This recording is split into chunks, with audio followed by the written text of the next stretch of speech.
I want to talk about Cholov Yisroel milk. The first time I ever experienced it, it was out in LA. I was at a party called Hanukkah Electronica that was being held by J-Connect LA. And I was there, not as the punk tour guy, but I was there to promote No Limit Texas Dreidel, which was a game I sold at the time. Anyway, I'm out there, and of course, Dreidel involves chocolate gelt, little gold coins. So I'm setting up my tables, and I got my gelt sitting out there. And the manager of this restaurant, the venue that they were holding this party at, comes up to me and he says, "Is this Cholov Yisroel chocolate?"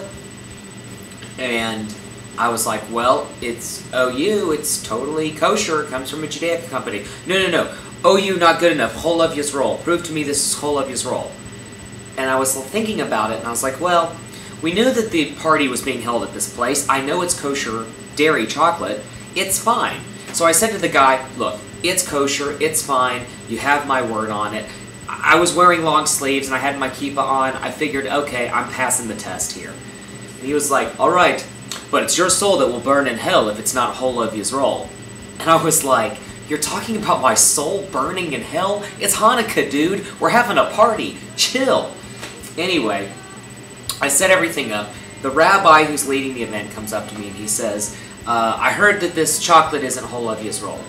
And I was like, well, I mean, it's OU. It's fine. It's kosher. He's like, no. OU is not good enough. It has to be Cholov Yisroel. We can't put it out. And I'm like, well, that's great. I came all the way from Atlanta, Georgia to LA, and I'm flying back on a red-eye so I could bring you guys these games, and you're telling me we can't put the chocolate out. That's crazy. But whatever. That was their deal. Fine, whatever. Not going to lashon hara. It is what it is. We had a great time. But then at the end of the evening, we had all this chocolate, and I didn't want to schlep it all the way back to Atlanta. And so I said to the rabbi, like, hey, why don't you take this gold coins, and you can give them out, whatever. He said, no, I can't take it. It's not Cholov Yisroel. I can't take it. And I was like, wow, this Cholov Yisroel thing is big. Like, what's going on? Here in Atlanta, no one cares about Cholov Yisroel. This is not a big deal down here. I mean, we care about OU, and there's, the Shtetl grocery store has the whole section. We have a Cholov Yisroel milk section, but it's like this big. I mean, no one really cares. But this was a huge thing to these people. And I was like, okay, I want to learn some more about this. So I go home, and I started looking up stuff about Cholov Yisroel. Here's what Cholov Yisroel is really about. Back in the day, people used to lace milk, dairy milk, with milk from other animals, sometimes not kosher. It was basically a scam. It's kind of like cutting drugs with like aspirin and like powdered sugar and stuff. Same idea, only, it's with milk and not crank. But regardless, it's the same idea. So the rabbis, we don't even really know what, it was just the rabbis, instituted that you had to drink Cholov Yisroel milk.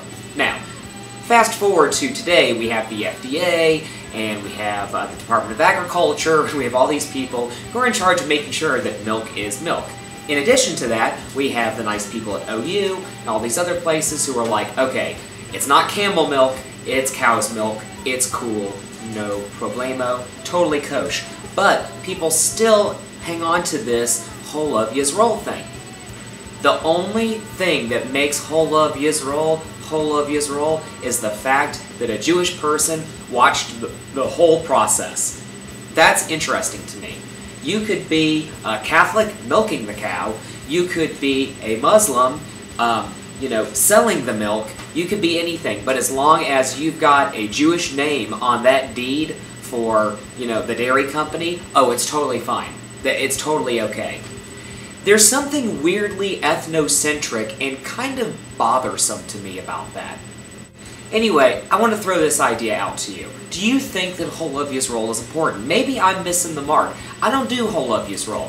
I'm a D man. If I see D on there, I'm totally cool. Now, in addition to that, I look for one other hechsher that's really important to me. And that's this guy, right here. Organic.